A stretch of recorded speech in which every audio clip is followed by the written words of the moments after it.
আমি আজকে বানাবো ব্রেড রোল। এই যে আলু আর এটা ব্রেডটাকে আমি এখন জলে ভিজিয়ে নেব।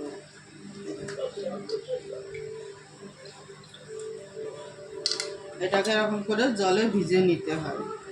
তারপরে এর মধ্যে আলুতে আমি কাঁচা লঙ্কা, পেঁয়াজ, নুন, হালকা জিরে গুঁড়ো, ধনের গুঁড়ো এইসব মিশিয়ে আলুটা আমি মাখিয়ে নিয়েছি। এখন এটাকে আমি দেখো দেখতে কেমন হয়েছে। দেখো আমার সবগুলো বানানো হয়ে গেছে। এর ভিতরে আমি আলু দিয়ে দিছি, এরকম করে বানিয়ে নিয়েছি। এখন আমি তেলে ভাজবো। তেল গরম হয়ে গেছে,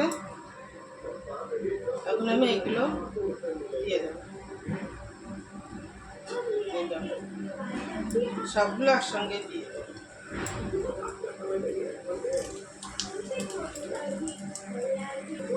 এই দেখো আমার পুরো হয়ে গেছে ভাজা, একটু লাল লাল করে ভাজতে হবে। এই যে কত সুন্দর হয়ে গেছে ভাজা। এখন আমি নামিয়ে নেব।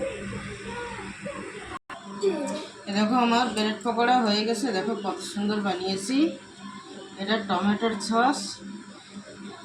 ইউটিউবে দেখলে সাবস্ক্রাইব লাইক করো, আর ফেসবুকে দেখলে ফলো করো আর লাইক করো। বাই।